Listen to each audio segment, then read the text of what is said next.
राधे। सुखदेव जी राजा परीक्षित को गंगा किनारे कथा का श्रवण करवाते भरत जी महाराज ने रघुगण को ज्ञान दिया और तीसरे जन्म में जाकर भरत जी का उद्धार हुआ। महाराज जो भजन किया, ध्यान रखना। और ऐसा नहीं है, घर छोड़ा था मगर हिरण के बच्चे के मुंह में 3 जन्म भुगतना पड़ा। आखिरी समय में अगर स्मृति जिसकी हो जाती है उस प्रकार भगवान उसको प्रदान कर देता है। ऐसी एक कथा आजामिल नाम के ब्राह्मण की आती है। महाराज जात का ब्राह्मण है, कर्म सब खोटा, दारू पीना, गलत काम करना, वेश्यावृत्ति करना, समझ रहे हो ना। जाति ब्राह्मण न कर्म राक्षसी का।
जब सीढ़ी बनती है ना, समझ में आए तो ताली बजाना, नहीं आए तो मत बजाना, ठीक है।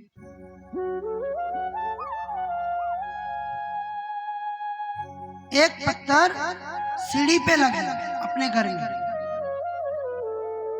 और एक वही पत्थर मंदिर की सीढ़ी पे लगे।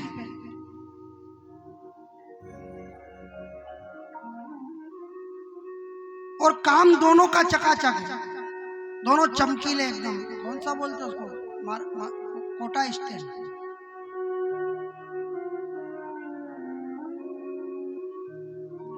सीढ़ियां दोनों जगह, मंदिर पर भी सीढ़ी है ना, घर में भी सीढ़ी। और घर में तो लोग रोज ऊपर चढ़ रहे जा रहे, चढ़ रहे जा रहे, चढ़ाव उसको क्या बोलते हैं, चढ़ाव। ने एक पत्थर पे लगा है मंदिर की सीढ़ी पे, तो वहां क्या कर रहे हैं। आ गई समझ में, बहुत जल्दी समझ में।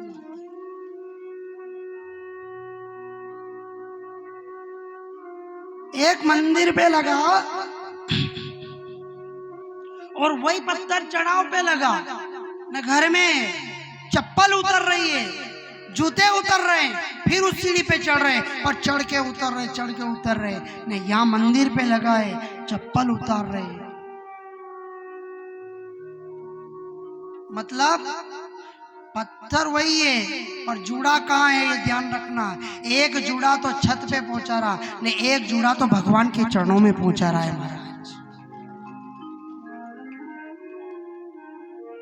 ये की ये स्थिति यहाँ पे हुई है। अजामिल ने एक वेश्या से विवाह किया। वेश्या एक पत्थर है, जुड़ी तो ब्राह्मण से है, लेकिन कर्म के जागे वो ब्राह्मण नहीं कहलाया, यानी कि वो वेश्या भगवान से जुड़ गई, ब्राह्मण चढ़ाव पे ही रह गया महाराज। कर्म खोटा है, कर्म खोटा न। गंगा जी जाओ, हरिद्वार जाओ, घर के माँ बाप बेचारे बाहर रो रहे ने, अपन तीर्थ यात्रा कर रहे, बोलो पुण्य कर रहे कि पाप कर रहे, आप खुद निर्णय करो। घर के माँ बाप घर के बाहर बैठे ने, छोरा अपनी लाड़ी के सामने तीर्थ घुमा जा रहा, क्यों जा रहे? बोले कि पाप काटवा। सबसे बड़ो पाप तो ये हो जाएगा, आपके माँ बाप बाहर बैठे हैं महाराज, इसको निपट लो। और मैं तो कहता हूँ शिव पुराण बताती है कि भगवान शिव ने के सामने जब दो नारी रिद्धि और सिद्धि के विवाह का निर्णय हुआ था तो किसके साथ करे, तो उन्होंने कहा कि कार्तिकेय बड़ा है, बड़े छोरे की शादी पहले करे।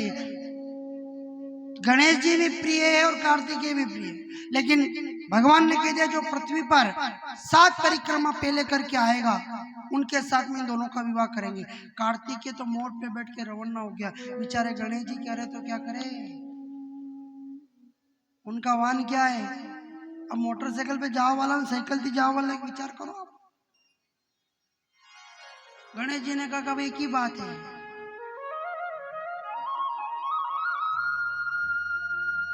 माँ बाप के, वो बेचारा पृथ्वी की करनी है माँ बाप की।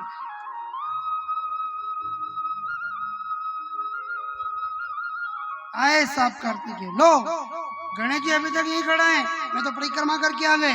गणेश जी का मैंने भी कर ली परिक्रमा, कहाँ करी?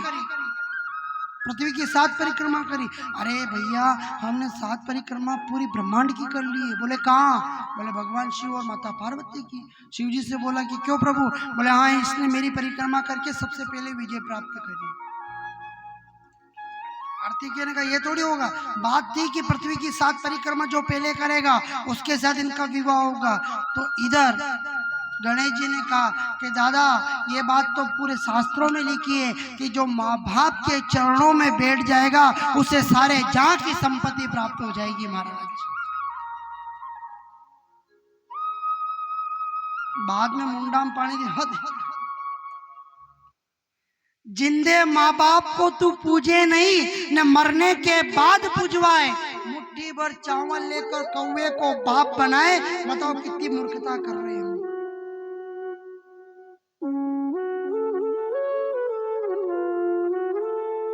क्या संस्कार है, ये छू लेने वाली बात है। नित्य कर्म वाली बात है। आश्रम में विद्यालयों में पहले पढ़ाया जाता था कि माता पिता को उठ करके प्रणाम करो, धरती को प्रणाम करो, गुरु को प्रणाम करो, भगवान को प्रणाम करो, न बाद में जो करना है वो करो। अब वो नहीं पढ़ाते, अब वहां तो गुड मॉर्निंग और गुड आफ्टरनून करते हैं महाराज, जो आपने भी नहीं समझा।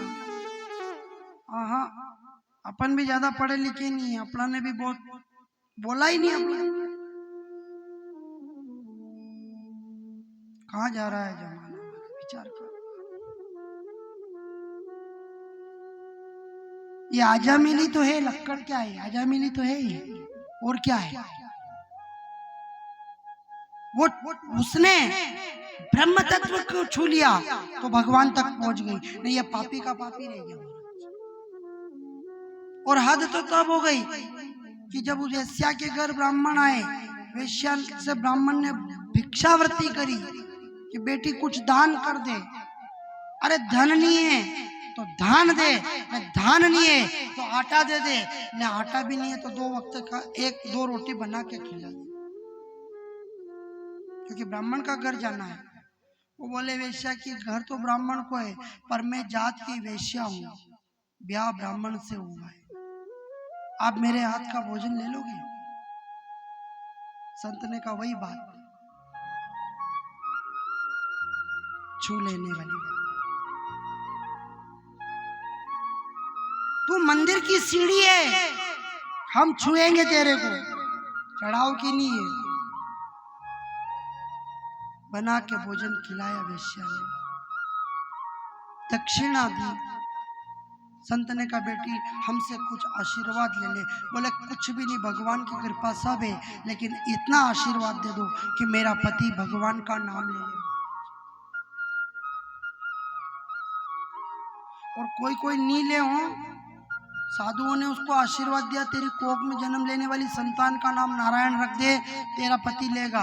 वो चले गए, लेकिन आखिरी में जब वेश्या के गर्भ से बेटे का जन्म हुआ, उसका नाम नारायण रखा। तो इस पाखंडी ने कह दिया कि मैं तो नहीं कहूँगा नारायण, नीलू नाम फिर वो तो ऐसे को लाड से ने प्यार से चिंटू बुलाऊंगा। ये चिंटू पिंटू वाला है नहीं, अंग्रेजी कुत्ता की औलादा वही है।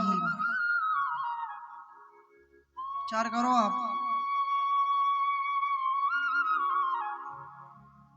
कहाँ मिलेंगे हमको ऐसे।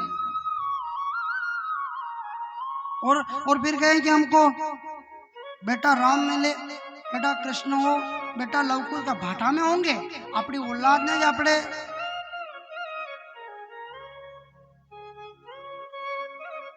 कहाँ जा रहा है जमाना, ध्यान रख लेना।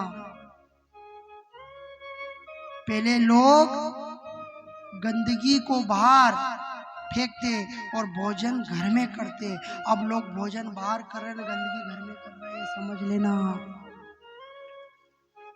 कहाँ जा रहा है जमाना। कलयुग ने नहीं बिगाड़ा है माता, हाँ वो कहते हैं ना कि न टीवी वालों ने बिगाड़ा है जमाना, न रेडियो वालों ने बिगाड़ा है जमाना, तो किसने बिगाड़ा है जमाना? तो ये मोबाइल वालों ने बिगाड़ा है जमाना। न चप्पल वालों ने बिगाड़ा जमाना, न जूते वालों ने बिगाड़ा जमाना, ये ऊंची सैंडल वालों ने बिगाड़ा है जमाना। कौन बिगाड़ा है? बोलो। और सुनो, न साड़ी वालों ने बिगाड़ा है जमाना, न लुगड़े वालों ने बिगाड़ा जमाना, ये पेंट पहनने वाली ने बिगाड़ा है जमाना। और समझ जाओगे।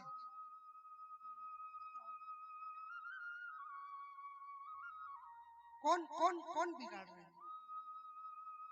और कहे कि हमारी औलादे राम नाम ले, कब नहीं लेवा है। ध्रुव नहीं बन सकते हो, वो तो माँ थी जो कह दिया जगत पिता की शरण में जाए।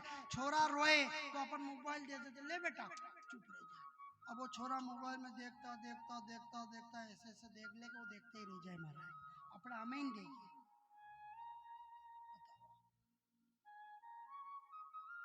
वो अजामिल भी नहीं ले पाए ना।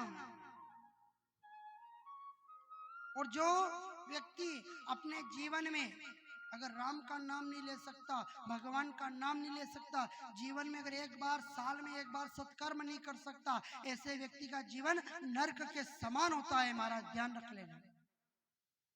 और इसलिए गाया भी है, मनुष्य जन्म अनमोल रे, माटी में ना रोंद रे, अब जो मिला है फिर न मिलेगा, कभी नहीं कभी नहीं कभी नहीं। मनुष्य जन्म अनमोल रे, माटी में मत रोंद रे, अब जो मिला है फिर न मिलेगा, कभी नहीं कभी नहीं कभी नहीं रे, अब जो मिला है फिर न मिलेगा, कभी नहीं कभी नहीं कभी नहीं रे।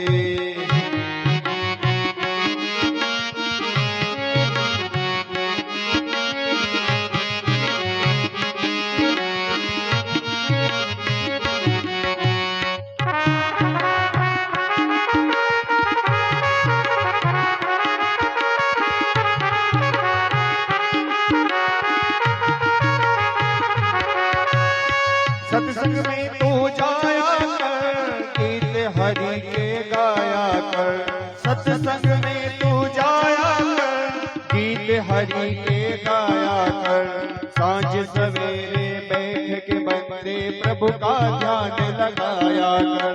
सांझ सवेरे बैठ के बंदे प्रभु का ध्यान लगाया कर। नहीं लगता कुछ मोल रे, माटी में मत रोंद रे। अब जो मिला है फिर न मिलेगा, कभी नहीं कभी नहीं कभी नहीं रे। मनुष्य जन्म अनमोल रे, माटी में मत रोंद रे। अब जो मिला है फिर न मिलेगा, कभी नहीं कभी नहीं कभी नहीं रे। अब जो मिला है फिर न मिलेगा, कभी नहीं कभी नहीं कभी नहीं रे।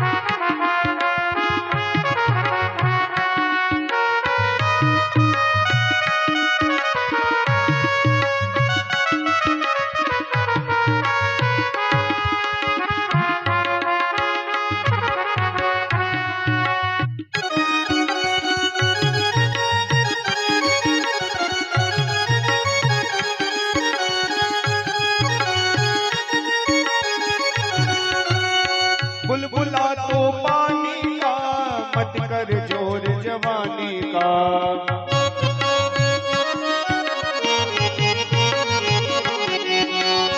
बुलबुला तो पानी का, मत कर जोर जवानी का।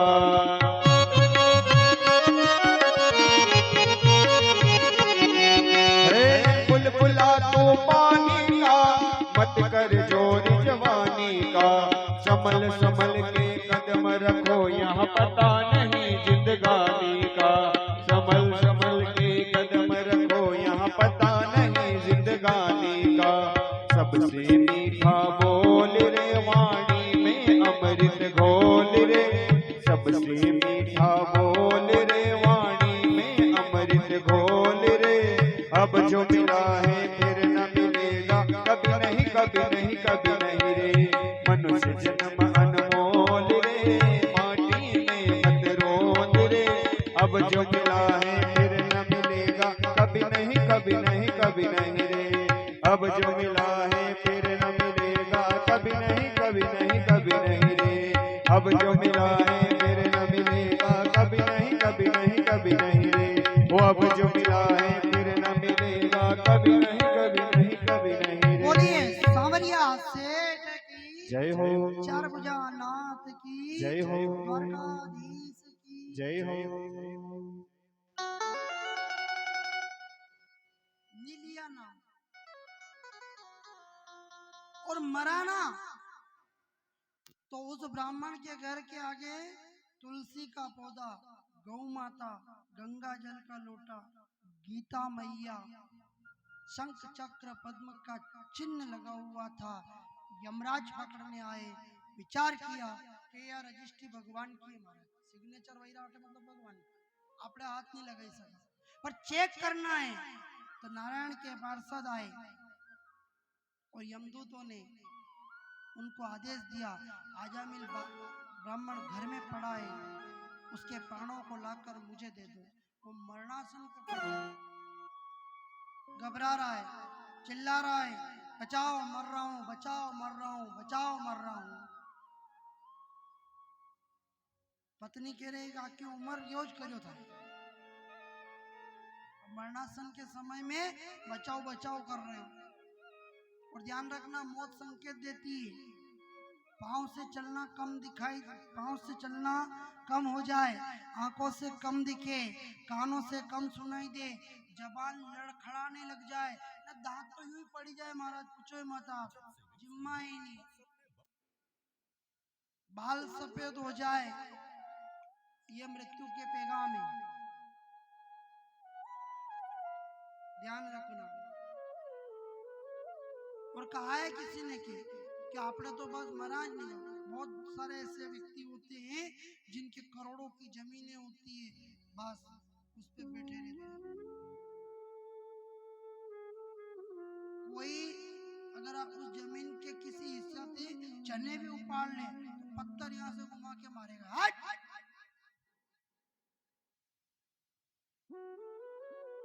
बताओ, दो चार फाका ले भी जाए तो कोई बोरी कम थोड़ी पड़े। पर देखो, समझाने जाओ तो बोले कि कम नहीं पड़ी जाए। बाप दादाओं ने तो जमीन सीधी सट माप के दी, पर अपनी जमीन का बल और अभिमान से आप ही टेढ़ी करता करता करता करता क्या का क्या चल जाऊंगा। और जमीन भी याद के थारा बाप दादा भी यूज करता हूँ, तू भी यूज कर रो, मुंह यहाँ की यहाँ रहेगी पर सब चली गया है। हमारा ध्यान रखो, किया है अभिमान तो मान कैसे पाएगा, वही होगा प्यारे जो राम जी ने चलाएगा। कुछ नहीं होने वाला है। मरा तो आखिरी में उसने कहा बेटा नारायण बचा लो, इतना कहते भगवान के पार्षद उसके जीव को लेकर जाने लगे। और इधर यमदूतों ने कहा, आखिरी में दोनों के बीच में झगड़ा हुआ, भगवान आए और भगवान ने कहा अंत समय में भी जिसने मेरा नाम ले लिया उसका बेड़ा पार हो जाएगा। आखी उम्र पाप करी होनी हो, पूरी उम्र ना आखिरी में खाली क्यों नारायण बचा ले आ गया ने बेचारो भरत है घर छोड़ो भगवान की मिलवा वास्ते 3 जन्म मिलिया। हमारा कितनी खतरनाक बात है ना इसकी। अरे यार हिसाब, मेरे मालिक की दुकान में सब लोगों का खाता, शेडबारवा खातो रे शक्कर का, नमक का, मिर्ची का ने भी पैसा टीम 3 दो 2% लिख दे ब्याज क्या, आणि सामान का पैसा नहीं देता आणि तारीख ती व्याज चालू। वहां तो कहीं नहीं है, तो खाते बहिर खाते पड़े मेरे मालिक की दुकान में सब लोगों का खाता ने, वहां खाली एक ही बार की तो लो क्या नारायण भगवान की जय सब समान टेम थी दई गयो। विचार कर लेना ध्यान से, अंत समय में अगर राम का नाम लोगे तो बहुत से बेड़ा पार होगा। और मैं तो कहता हूँ भले सब के कि आखिरी में राम का नाम लोगे तो भगवान अपना लेंगे, लेकिन अपना लेवागा जदी नहीं भाई। हो राम नाम से तूने बंदे क्यों अपना मुख मोड़ा, हो दौड़ा जाए रे समय का घोड़ा, हो दौड़ा जाए रे समय का घोड़ा। राम नाम से तूने बंदे क्यों अपना मुख मोड़ा, राम नाम से तूने बंदे क्यों अपना मुख मोड़ा, दौड़ा जाए रे समय का घोड़ा, हो दौड़ा जाए रे समय का घोड़ा।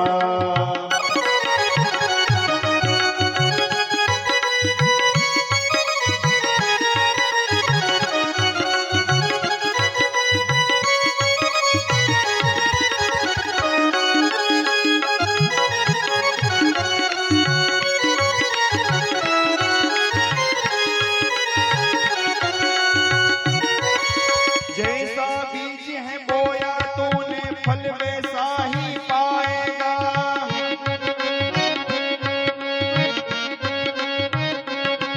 हो जैसा बीज है बोया तूने फल वैसा ही पाएगा।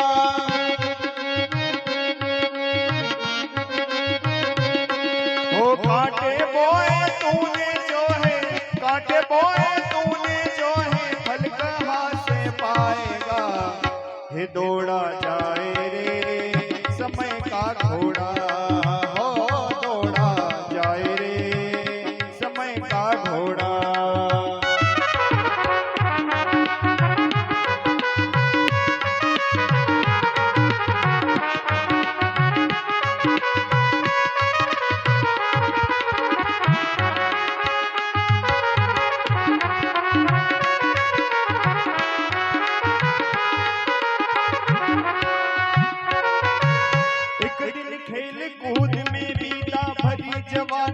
सोया तो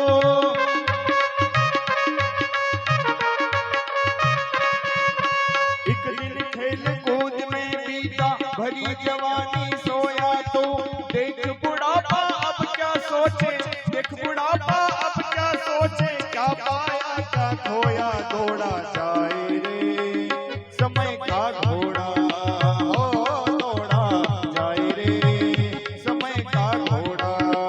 बोले सियावर रामचंद्र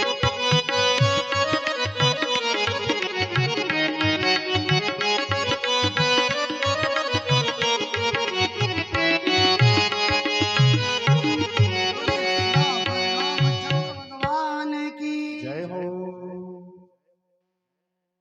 और एक कथा ऐसी आती है, ये कथा हमारी समझ में नहीं आएगा, ठीक है ना। ये भगवान की लीला भगवान ही जाने। एक ने 3 जन्म में मुक्ति पाई जबकि घर छोड़ दिया था, ने एक ने घर में आती उम्र पापी बन रही हो लेकिन खाली नारायण की ओर मोक्ष हो गया। आप सोच लेना, जीवान लड़खड़ाने लग जाएगी, बोलाएगा नहीं, समझाएगा नहीं, और तो और अपने औलाद को भी नहीं याद रख पाएंगे। वहां कहने लो दादाजी देखो कौन आया, ये आखिर मोर छाती पे मुंह दरवाने आया था, अबे आइया तो कहीं नहीं आया।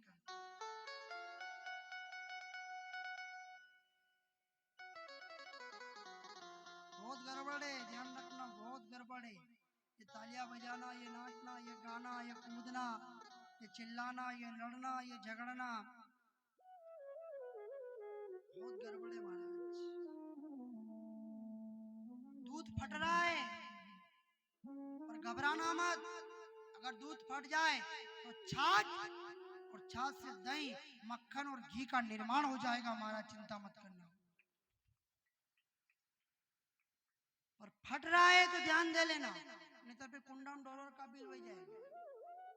बस ऐसा का ऐसा जीवन फट रहा है, ध्यान दे लेना। बचपन खेल में बीता, जवानी बीती भोग में, और फिर नहीं समझे तो बुढ़ापा आएगा रोग में और अंत में जल जाओ। समझ जाना। कथा आगे आती है चित्रकेतु राजा की।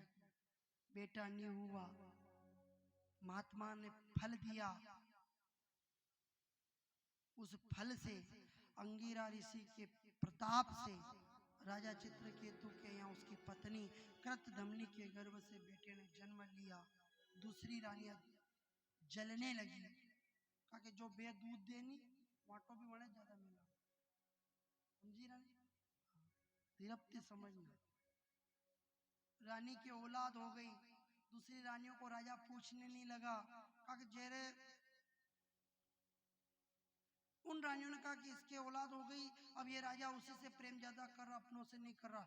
बेटे को बुला करके दूध में विष मिला करके पिला दिया, बेटा मर गया। राजा छाती पीटने लगा, बेटा वो बेटा वो। महात्मा अंगिरा ऋषि फिर पधारे, उन्होंने कहा महाराज मेरा बेटा मर गया है, इसको जीवन दान दे दो।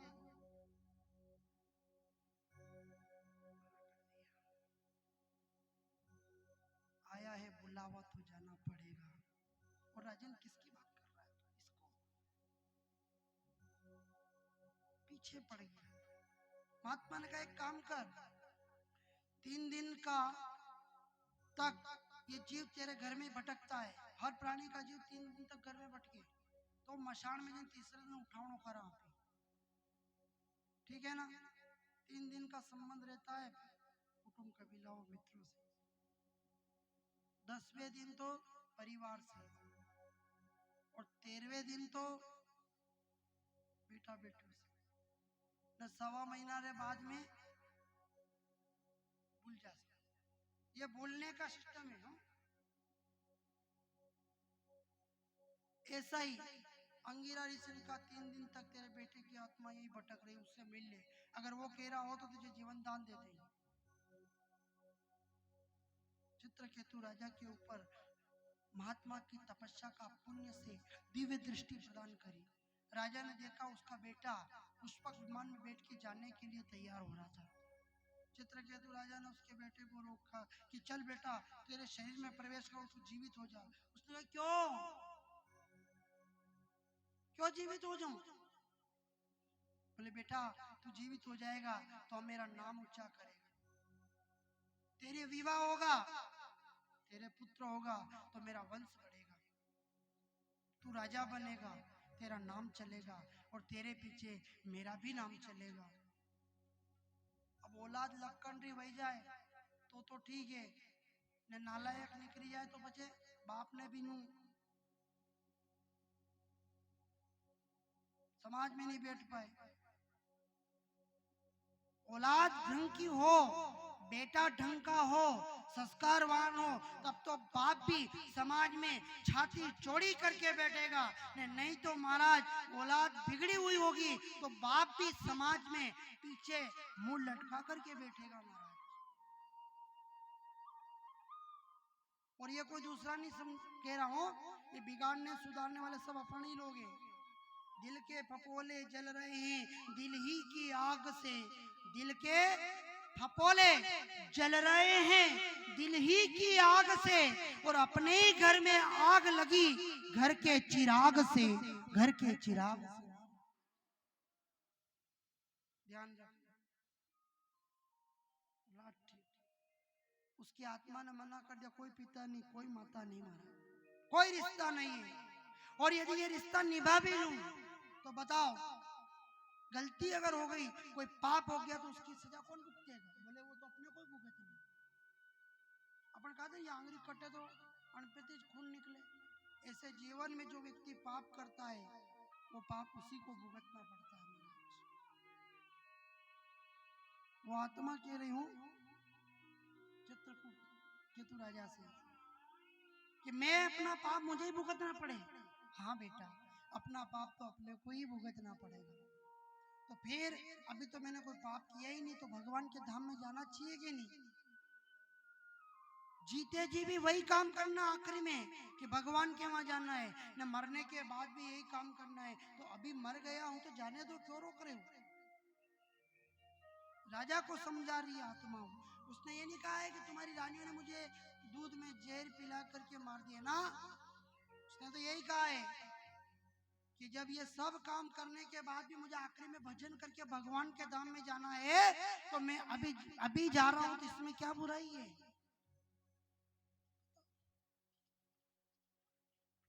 और जानो वहां जे भाई, हाँ कई नहीं खाली डॉक्टर यूं हाथ पकड़ियो न कही दी दो कि तो नमो नारायण भैया, तो अच्छा पलंग पे उठता था काम में तो की नीचे उगाड़ देगा, बिस्तर छोड़ देगा महाराज। भले कतरी कीमती 3-3 हजार की साड़ी पहन लेना, लेकिन बाजार से तो वही 150 रुपए का कफन लाएंगे महाराज, ध्यान रख लेना। और कहेगा कि आपने तो 150 वारो चलेगा, तो सेठ बाबी कहेगा कि कई वही गयो कि घर में नमो नारायण वही कि आपने कई काम को मरी गयो काम तो आप तो ये हल्को ले जाओ, वो भी भाव नहीं करेगा। नहीं पेरा नहीं आपने आना तो मशान को ज्ञान है, अपना नहीं ये जावे हर 1-2 महीना में क्या निपटी नहीं जाए, पर अपने ही पेरा नहीं असी सजे ने निकारे ले जा न वो मशान में जब वो तरक्ति पे अपने लेटे तक आवे नहीं न वहाँ यदि ई उबारे तो वहाँ मेरे सबसे पहला जो घनिष्ठ आपलो रे वो अलग धक्को देगा यूं न निकारा वाला निकारा भी नजर वनी मुंडा में रहेगा, फिर निकलेगा वहाँ पे रहेगा कि केरे करने जाओ, छोटा कन जाएगा बड़ा कन जाए न फिर वो कई बोले उन्हें टड्डो, अगर वो नहीं निकलेगे तो हंडे तो बड़े रामपुरी वाला भी चले हंडे कोई न कोई तो ले नीचे तो यहाँ तो घुसेड़ी ने करवत की जैसे वो लकड़ी फाड़ते हैं ना, ऐसे वो टड्डो फाड़े निकारो ने। आ रही समझ में कि नहीं आ रही? ये जिस्म किराए का घर है, एक दिन खाली करना पड़ेगा, आएगा बुलावा उसका तो जाना हमें पड़ेगा। अगर वक्त है तो हम गोलियों से भी बच जाएंगे, वरना ठोकर खाकर हमें मरना पड़ेगा, ठोकर खा भटकाकर हमें मरना पड़ेगा महाराज। हो जानो पड़सी रे ओ पंछी, ये बागाने छोड़ एक दिन जानो पड़सी रे, जानो पड़सी रे ओ पंछी, ये बागाने छोड़ एक दिन जानो पड़सी रे।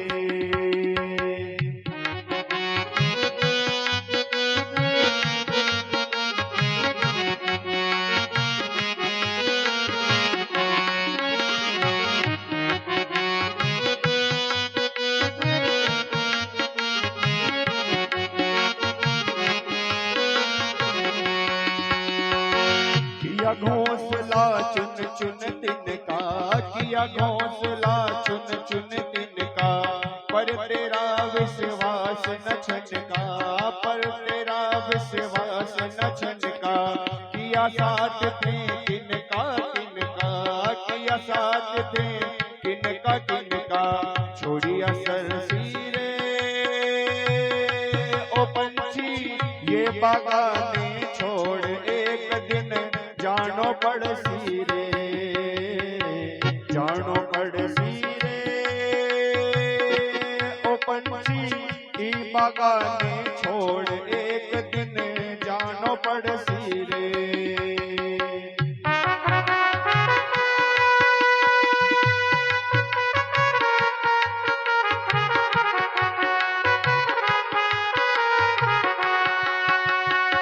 तब तक है पिंजरा में आशा, जब तक है पिंजरा में आशा, तब तक है दुनिया में वासा, तब तक है दुनिया में वासा, तब तक माई बासा रे ओ पंछी, बागाने छोड़ एक दिन जानो पड़सी रे, जानो पड़सी रे ओ पंछी, ये बागाने छोड़ एक दिन जानो पड़सी रे।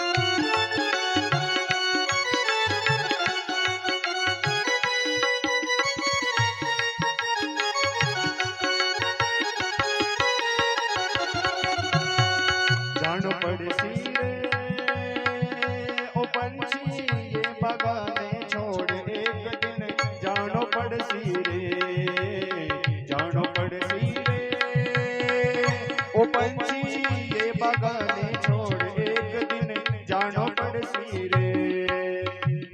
बोले साचे दरबार की जय हो, सच्चिदानंद भगवान की जय हो, बालाजी महाराज जय हो। मेरा भगवान बड़ा दयालु है महाराज, बड़ा दयालु है। सुखदेव जी सुनाते हैं राजा परीक्षित को कथा। राजन, गांव के पटेल को कितना भी निमंत्रण दोगे, जब जाके वो कथा में न भगवान के सत्संग में आता है, देते हो न कभी अपने घर में प्रोग्राम हो, शादी ब्याह हो, न यदि छोरे के साथ पत्रिका भेज दो भाईबंधों के साथ के पास, तो वो भी कहेंगे कि तेरी माँ नहीं आई, तेरा बाप नहीं आया, इसलिए मैं शादी में नहीं आऊंगा। करेगा मना? करेगा। लेकिन 7 वर्ष का बालक हिरण्याकश्यप के यहाँ पर उसकी पत्नी कयादु के गर्भ से वो बालक प्रहलाद का जन्म होता है, और जब भगवान का स्मरण करता है और उसका पिता उसको मरवाने के लिए मंत्रियों को आदेश देता है, और उसको जब एक ऊंची खाई से उस प्रहलाद को धरती पर गिराते हैं, महाराज गिराने वाला तो गिरा देता है, पर झेलने वाला मेरा सांवरिया उसको झेल लेता है। 7 वर्ष अपनी भगवान थी बड़ी ना अपने पास थोड़ी सी जागीरी वही जा तो 10 बार नाक रगड़ा है दुनिया कि वो आएगा फलाना आएगा, उसकी गरज है, मेरे को साथ सजा करके अच्छे ठाट बाट से ले जाएगा तो आऊंगा। वहां देखो जैसे ही उस प्रहलाद को गिराया खाई में, बिन बुलाए नीचे से आकर के जेल लिया। और तो और जब उसके साथ अत्याचार हुआ महाराज, कम नहीं हुआ, इसको जेल में बंद कर दो, सुबह देखा जाएगा, जहर दे दिया भोजन में। जहर तो उसने महादेव के आदेश से उस जहर को अमृत बना दिया और प्रहलाद ने वो अमृत तुल्य भोजन ग्रहण कर लिया महाराज।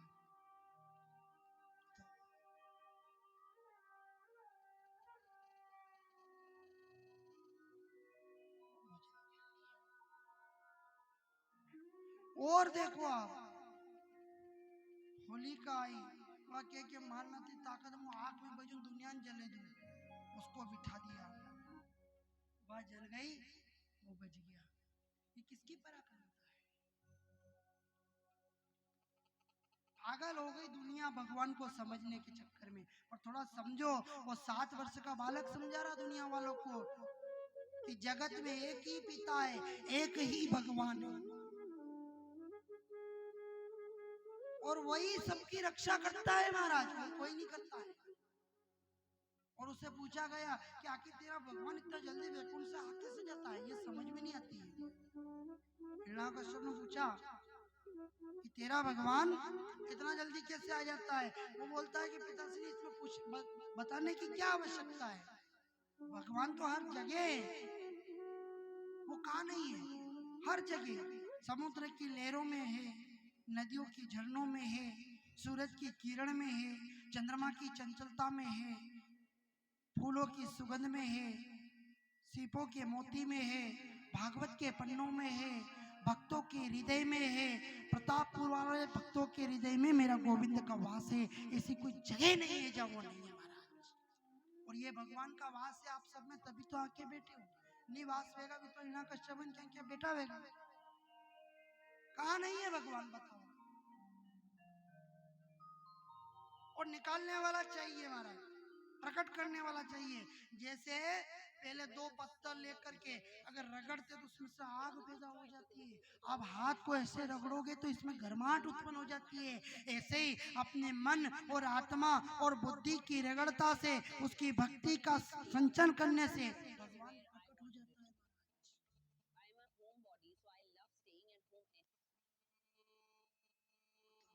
कहाँ नहीं होता है भगवान। और प्रहलाद ने कहा है कि वो हर जगह तन में, मन में, रोम रोम में भगवान है, महलों में भगवान है, मंत्रियों में भगवान, आप में और मुझ में भगवान है। हिरण्यकश्यप ने कहा इस महल में, इस खंबे में भी, बोले हाँ इस खंबे में भी मेरा भगवान का वास है। और सज्जनों जो उस खंबे को आग में तपाया हिरण्यकश्यप ने कि आज इस खंबे को उखाड़ के फेंक दूंगा, ना ये खंबा रहेगा ना तेरा भगवान रहेगा। उस आग में तपा रहे थे, वैकुंठ में बैठा मेरा नारायण ध्यान अवस्था में था।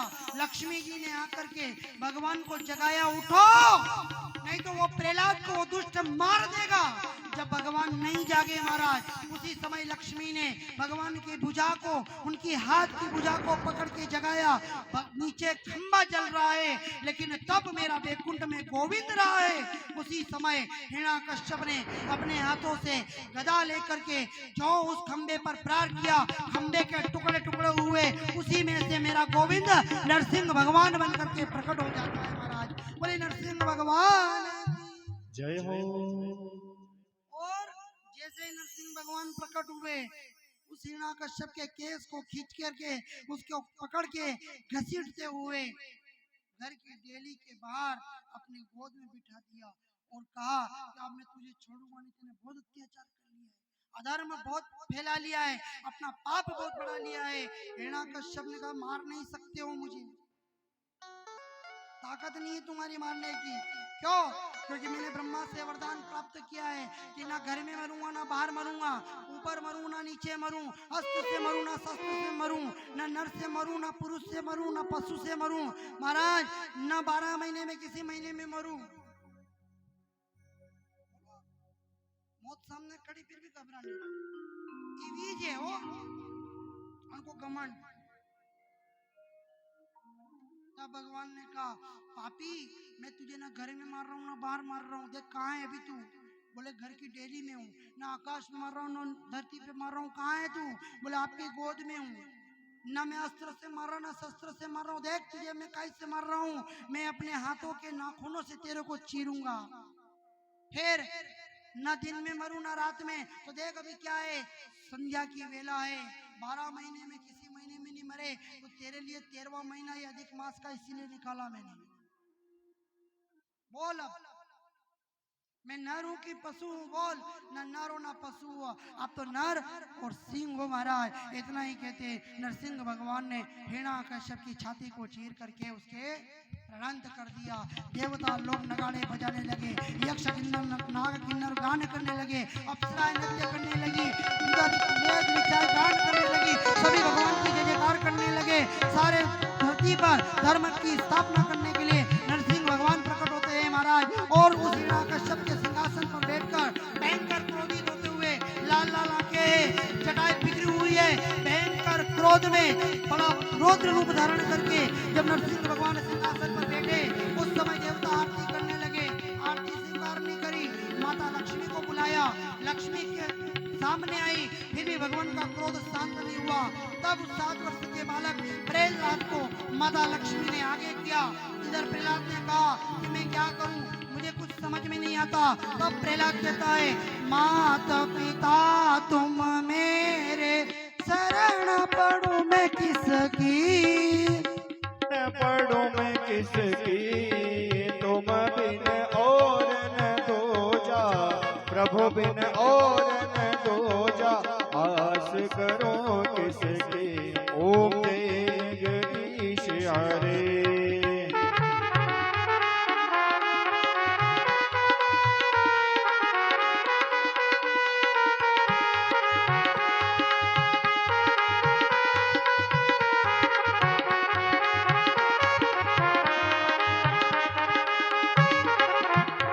बोलिए सच्चिदानंद भगवान की जय हो। साचे दरबार की जय हो। भक्तों भगवान की।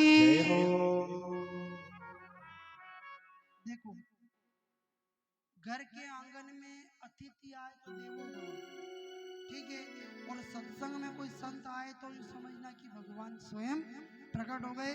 हम निवेदन करेंगे व्यासपीठ से कि हमारे यहाँ पर संत जी महाराज पधारे हैं, उनका भी जो आप यजमान बने उनका भी सम्मान करें, क्योंकि साधु संत हरि और हर ये चारों मिल जाए तो हमारा मोक्ष निश्चित हो जाता है महाराज। तो निवेदन आइए चलो हमारे बीच में संत महोदय पधारे हैं। संत जी से निवेदन करूं कि व्यास मंच पर पधारने की कृपा करें। पधारिए संत। आइए स्वागत है मेरे नगर में आपका, वंदन है, अभिनंदन है। पधारिए हमारे मांगीलाल जी बादशाह, पधारो ऊपर। मांगीलाल जी